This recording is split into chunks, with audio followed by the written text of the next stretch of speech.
So as we've already covered 3 or 4 times, I am Erik Hofer. I'm from the Office of Enabling Technologies at the medical school. And I'm going to continue talking about collaboration cyber infrastructure on campus. So as with Vlad, what I'm primarily going to cover today are synchronous collaboration resources. As Bill Robleski will talk about later, there are also sort of a rich tool set of resources available to us for managing collaboration that happens at a different time and different place. What I'm going to continue to cover are tools that can support collaboration that happens primarily at the same time at different places. That said, my plea to all of you, kind of the one super practical takeaway is that if you're involved in sort of this technology-mediated collaboration, be it video conferencing or web conferencing, really anything where you're using a laptop or desktop computer to talk to other people at other locations, is get a really good microphone. So this is a Clear One Chat 150. It's not a, incredibly cheap device, but it's a USB-based sort of speakerphone microphone. It's got really good microphones built into it. It's got a good speaker built into it. It does sort of all the echo cancellation for it. And sort of my decade plus of working with these technologies, sort of the #1 breakdown and loss of productivity at the beginning of the meeting is people getting their audio working as they fumble to get headphones plugged in and get a microphone plugged in and get that switched over. These sort of USB-based microphones, which are designed for supporting these kinds of conferencing systems, are just dead simple to use and do a really phenomenal job of miking, anything from a single desktop where someone's working alone, all the way up to even a smaller, medium-sized conference room. So if you get nothing else from this talk, I encourage you, if you're going to be using these tools, go and check out the Clear One product line. They've got a few things, and this is the only advertisement during the talk as well.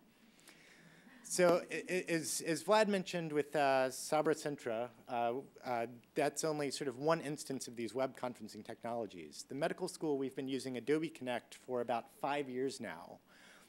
Over that 5-year period, we've had people who've created about 264 persistent meeting rooms. So for things like a weekly working group meeting that meets on Friday morning, you can have a standing meeting room for that people can use at any time with a sort of common URL that they come into through a browser. We did about 1,500 minutes of Adobe Connect conferencing last month. That's pretty typical for each month. And right now we've got about 3,700 registered users. So these are people that have been set up with an Adobe Connect account. They can join meetings, they can schedule meetings, they can sort of work with it from their laptops and desktops. So I'll just walk through some screenshots really briefly, but Adobe Connect is a very similar sort of web conferencing interface compared to Centra. So this is the sort of default interface where you come in, really focused on screen sharing, so a big icon in the middle where you can share your screen, share an individual application, share a PowerPoint file that you can flip through. On the right side, there's a video window. This is the presentation mode, so the person presenting can present sort of a talking head video of themselves. Below that, you see an attendee panel, which is where you have your chat and hand raising and that kind of stuff, and then a chat window at the bottom as well. Connect has tried to, have sort of automatic interface layouts to support different activities. So this is an alternate interface layout that is really geared towards sort of video conferencing or discussion. So here, the video window becomes primary. You can do multi-point video where you see every presenter in their own box. And again, it just sort of reorganizes things. But sort of with one click of a button, the interface reoptimizes to support that desktop video conferencing. And then finally, there's also an interface layout that supports, sort of a brainstorming session where it brings a whiteboard up, sort of first and foremost, which you can substitute for a presentation and that kind of thing. But, trying to support a multitude of uses really well by allowing users to quickly tailor what the interface looks like. Another area of tailorability is this middle right box that can switch between sort of a listing of participants, sort of a breakout group session where you can assign participants into different breakout groups, as Vlad showed, or sort of a voting tool, very similar to the Centra tools. Overall, a tool that is similar in many ways to Centra. This one's Flash-based. So if you are dealing with a standard load set that maybe allows for Flash applications to be run but doesn't allow applications to be installed or to have sort of a Java web start client kick up, Adobe Connect works really, really well because it's only dependent on the Flash player, which is one of the key reasons why we went with it, is that it was really, really easy to support. Adobe Connect also, the way we're running it, also has a really robust phone tie-in. So there's a commercial conference call provider called Premier Global. You can sort of promote any one of those 3,700 accounts to be a conference call host account. And that kind of host can set up a toll-free number for all participants to dial into that will bridge between sort of that really nice speakerphone audio that you're all going to go buy and conference call audio. So overall, you know, a tool that is very similar to Centra, and the uses that we're seeing are very, very similar to what Vlad has explained. A really nice tool, what we see, is enabling remote participation in a lot of meetings where there's a call-in number, and this provides sort of the screen sharing and chat functionality that helps sort of scaffold that collaboration process and lets it move along well.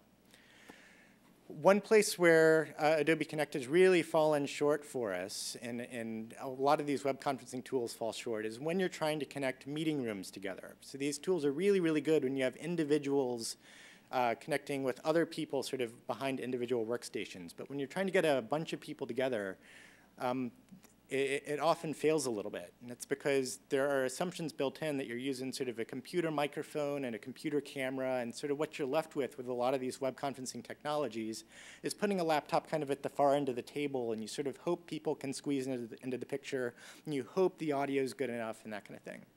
And this is kind of a use case that the life-size Polycom, Tandberg, Cisco video conferencing systems do really, really well. They have a device that hooks up to a monitor, much like a TiVo does, where you're plugging in, you know, audio cables. You're not actually logging into a computer. They have remote controls. They have cameras that are designed to pick up big rooms. They have big microphones. So as Vlad described, you know, these systems are really good for that. But the web conferencing systems and those sort of video conferencing systems historically have not talked well together. And so we're in sort of a pre-pilot stage for a new service at the medical school called Video, or it's actually called Video. They're trying to be clever with the Y instead of the E, and it just makes it insufferable to try to talk about this. You know, we're using video for video. It's, yeah, of course you are. So video is a really nice bridge between these two worlds. So it's focused on a soft client that you initiate through a browser.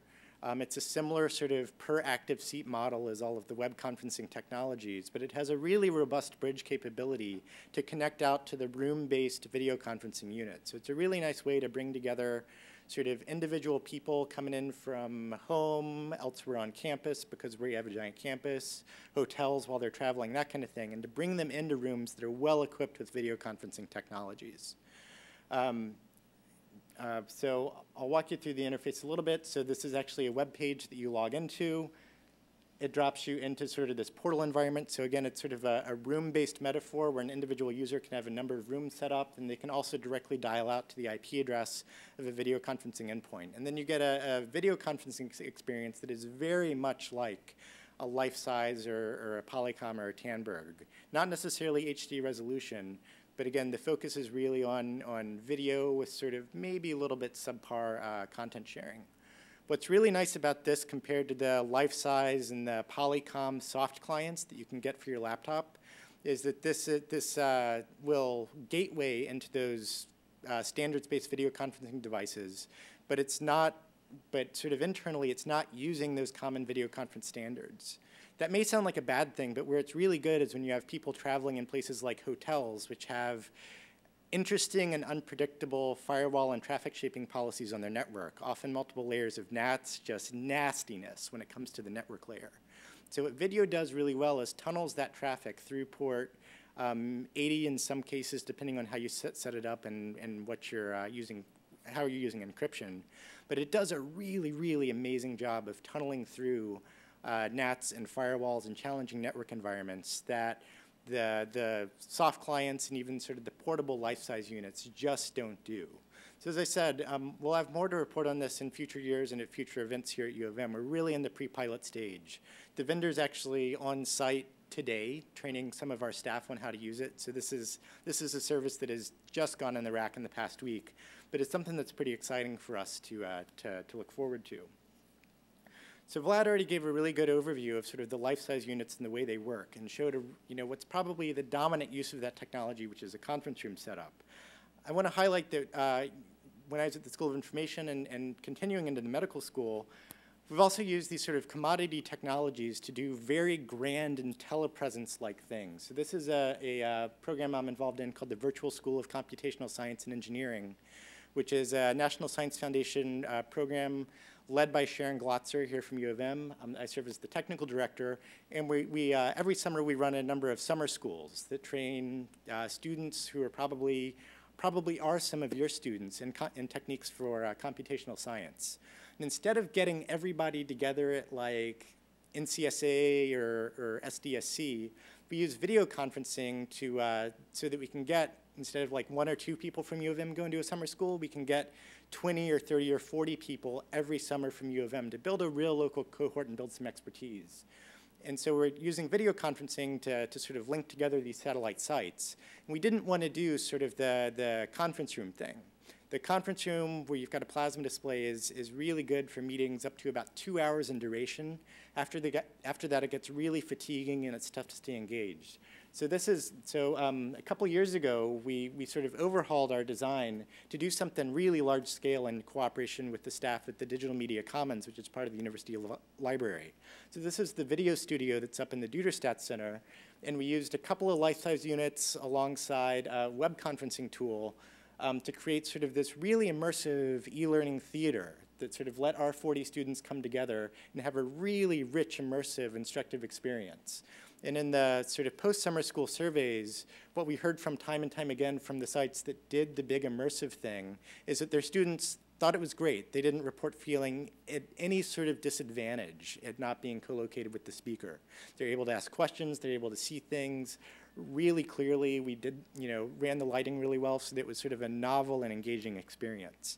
And we did all of this using these commodity technologies, but we often see these in conference rooms or on desktops, but it's kind of a challenge to all of us that these can be deployed really flexibly in interesting ways. And of course, Cisco has gotten a lot of notoriety for doing this, taking what is maybe a step above commodity technology and deploying these telepresence environments. So I'll also mention a project I worked on at the School of Information when I was there, doing telepresence on sort of these very large-scale video walls. So a similar wall exists up at the Duderstadt Center in the 3D lab, but this was a project we did in sort of 2007, 2008 between University of Illinois Chicago's Electronic Visualization Lab, Michigan, University of California, San Diego, SARA, which is a supercomputing center in the Netherlands, and the Korean Institute for Science and Technology in Korea. And so here we took multiple high-definition streams and really large-scale displays to create sort of a really lifelike telepresence experience really across the world, and this worked phenomenally well. There's, of course, a lot of labor costs behind this, but this kind of showcases the full range we have in delivering these collaboration and telepresence experiences, from high-quality web conferencing on the desktop to these truly immersive things.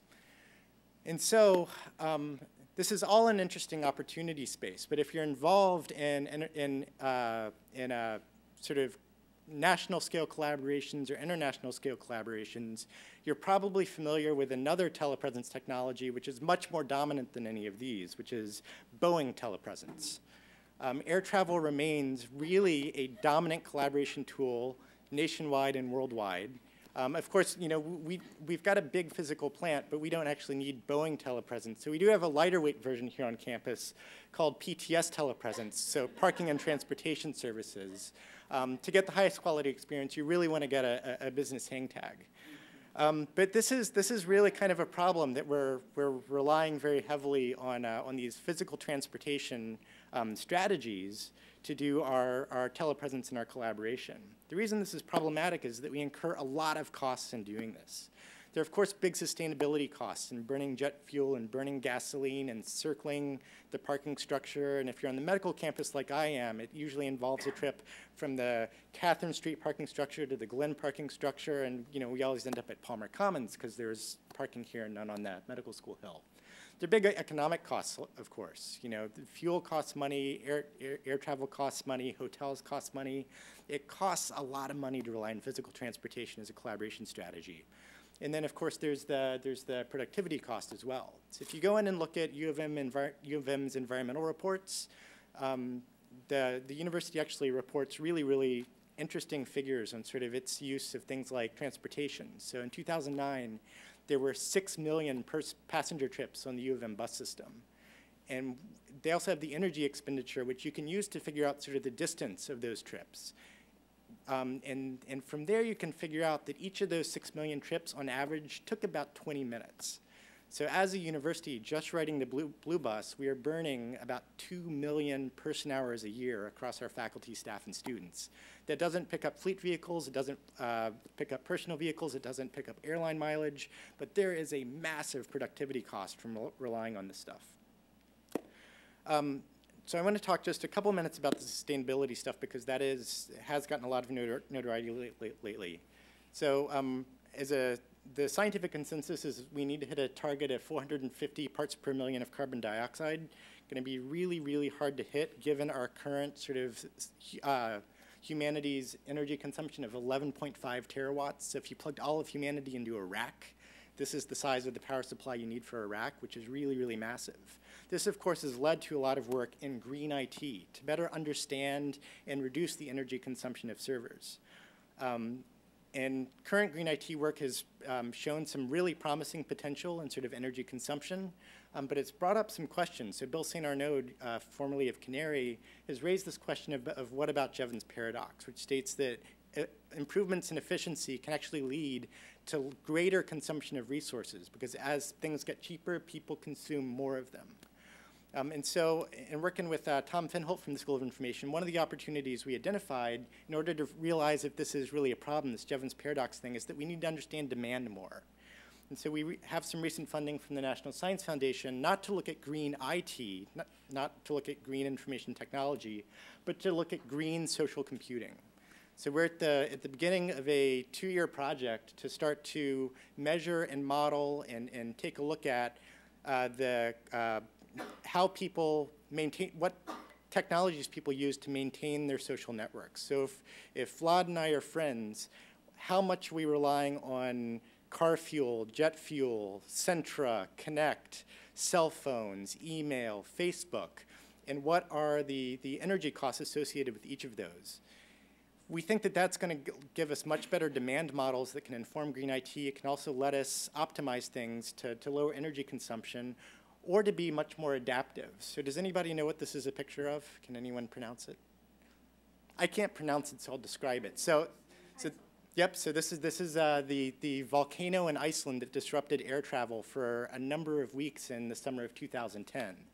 And so what we're hoping to do through this research is really understand the ecologies of collaboration tools that people are using in their day-to-day lives to optimize energy, to optimize productivity, and to be more responsive when disasters like this happen.